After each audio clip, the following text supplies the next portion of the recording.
Okay, we'll be going live in just a few seconds.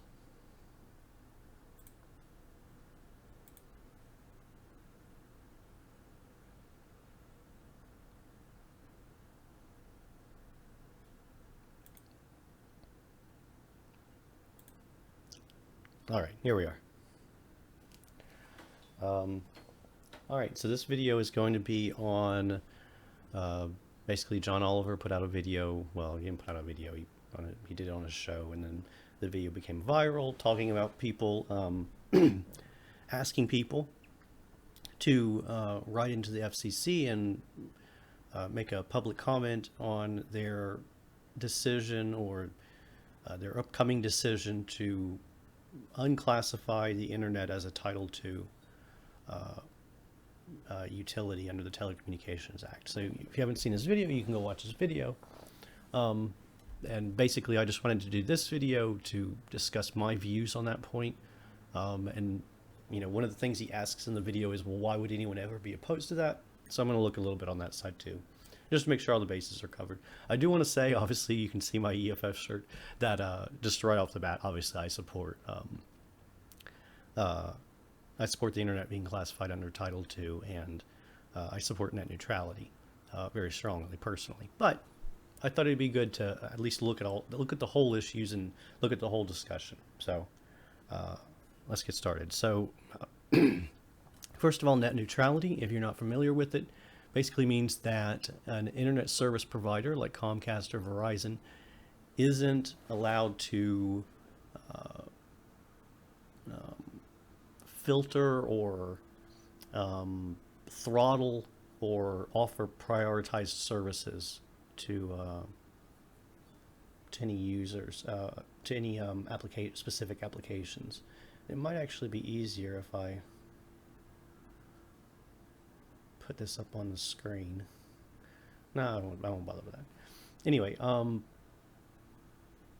but it basically means that the internet service providers have to treat all data equally, regardless of who it comes from, right? And he covers all of this in his video. The Telecommunications Act was passed in like 1934. I think that's the name of the act. Has two different categories that it covers. Title I is for information services, and Title I is for information services, and Title II is for telecommunication services. So information services would be things like cable is traditionally viewed as that, and Title II would be things like telephones, would be telecommunications. And so the question is, well, where does the internet fall? Is it an information service or a telecommunication service? And in the first 20 years of its life, it was considered an information service, and it was regulated that way, which is to say it wasn't really regulated at all. And then in 2015, under Obama, the FCC came out because people had been pushing for some sort of regulation to ensure net neutrality. So they were wanting the government to step in and enforce net neutrality on the ISPs, and the government said, well, if it's a Title I, then we don't really have the authority to do that.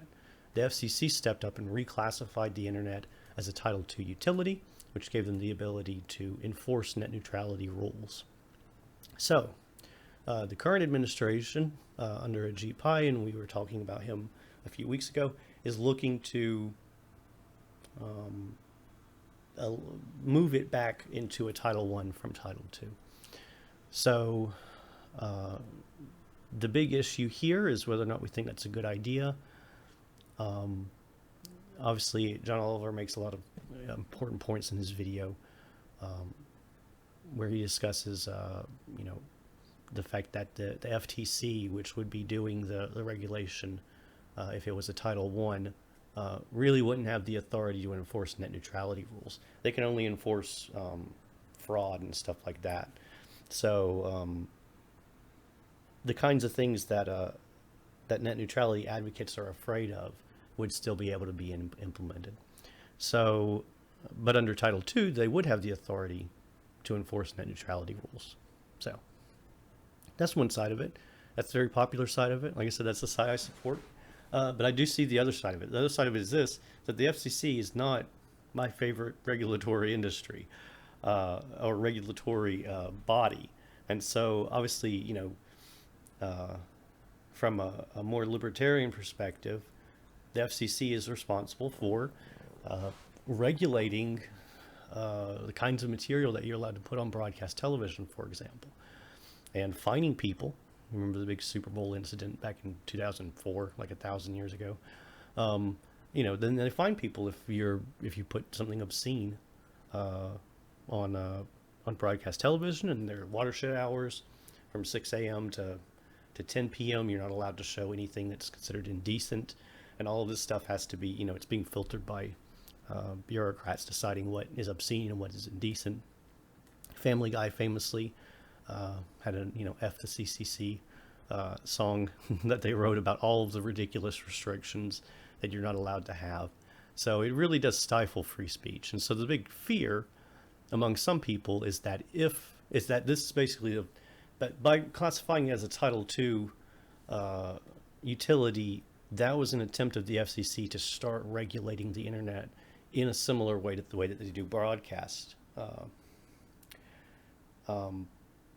And it's debatable. I mean, obviously that to me is sort of a far off threat that we have to look out for, because if you look at cable, for example, the FCC has never really, it has always upheld that it has the ability to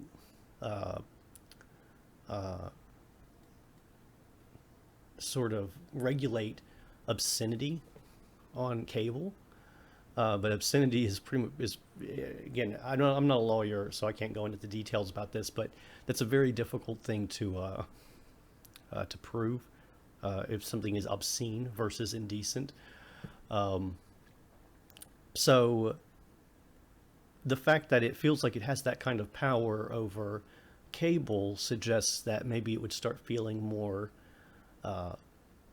comfortable with trying to do censorship, or not necessarily censorship, but effective censorship. If they're saying, if you put this kind of information available, then we're going to issue an enormous fine, then that's sort of de facto censorship. And people are afraid that that sort of regulation is going to come to the internet.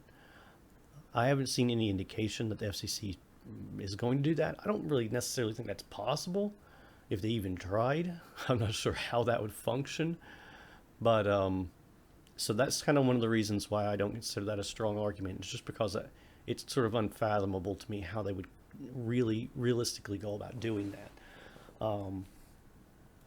But right now, I think the big threat is going to be the ISPs, and since there's just, and that's one of the things we talked about on this a couple of times, is the sheer lack of competition among ISPs right now. So to me, that's the big threat, and that's what I think we should focus on. I do actually agree with the Jeep High that, because he was talking, I was reading some articles where he was giving interviews and discussing this, that, this isn't how it should be regulated at all. That the Telecommunications Act of 1934 is from 1934, and it has no business being applied to the internet. We need Congress to actually pass some sort of new regulations or some sort of new guidance onto what the internet is and how it's going to be handled. And it needs to be, obviously from my perspective, it needs to be as open and free and as uncensored and unfiltered as possible. But that needs to go through an act of Congress instead of just shuffling around trying to find, where this technology fits in very, very old legal documents. So that's sort of my opinion on that. I am going to issue a statement in support of the FCC retaining the internet under Title II, but if you agree with net neutrality and you don't agree with it being issued under Title II, I do understand that point. The question is how is that going to actually be enforced realistically? Because if the FCC doesn't do it and the FTC doesn't have the purview to actually enforce net neutrality specifically, then you have to figure out how that's going to end up happening.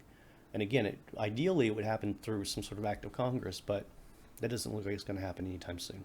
So from a theoretical perspective, I actually agree. I don't think that it belongs in Title II, but realistically, practically, if we want to prevent the ISPs from choking out smaller competition, then this is really our only choice at this point. So maybe that's not as as extreme as you probably expected for my opinion to be, but that is sort of my opinion on it. So I'm interested in hearing what other people think about this. I pretty much agree that I think the only people who benefit from net neutrality going away, if you don't support net neutrality at all, would be the ISPs. But I do understand if you don't want the government, or specifically the FCC, to have any business regulating the internet. I totally get that piece of it. So that's it for that. Like I said, I have a huge backlog of other issues that I want to talk about, particularly Cameroon. Had an opportunity to meet some of those guys in New Orleans. We talked about that. So I have a lot of really interesting things to say about that as well, if you've been following along that. So I'll try to pick up some of that next week. But until then, thanks for watching.